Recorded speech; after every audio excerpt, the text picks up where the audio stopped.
In this video, we have a case study involving diffuse calcific tendinosis of the proximal infrapatellar tendon.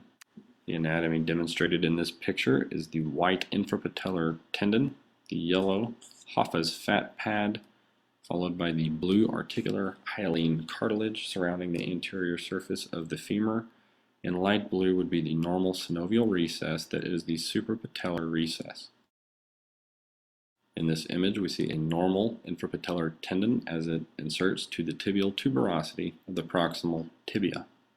Highlighted in white is the bony surface anatomy. In blue is the fibrillar pattern of the infrapatellar tendon. In the next image, we see diffuse calcific tendinosis, the insertion of the infrapatellar tendon to the highlighted in white tibial tuberosity.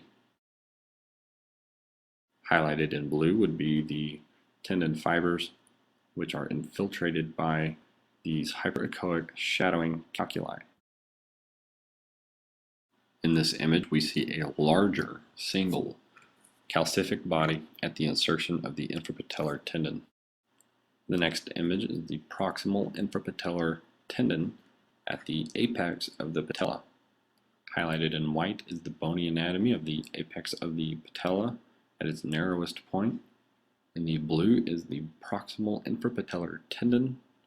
In our next image, we see diffuse thickening of the inferior segment of the proximal infrapatellar tendon.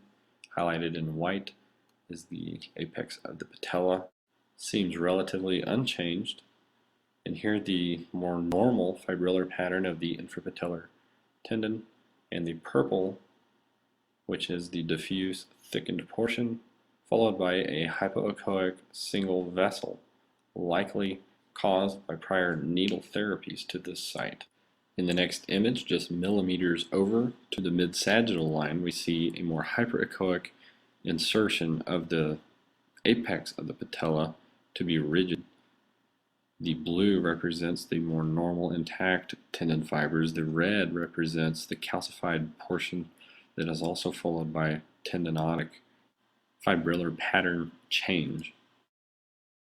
Using power Doppler to this site also shows a large vascular presence that is not normally seen in the normal infrapatellar tendon.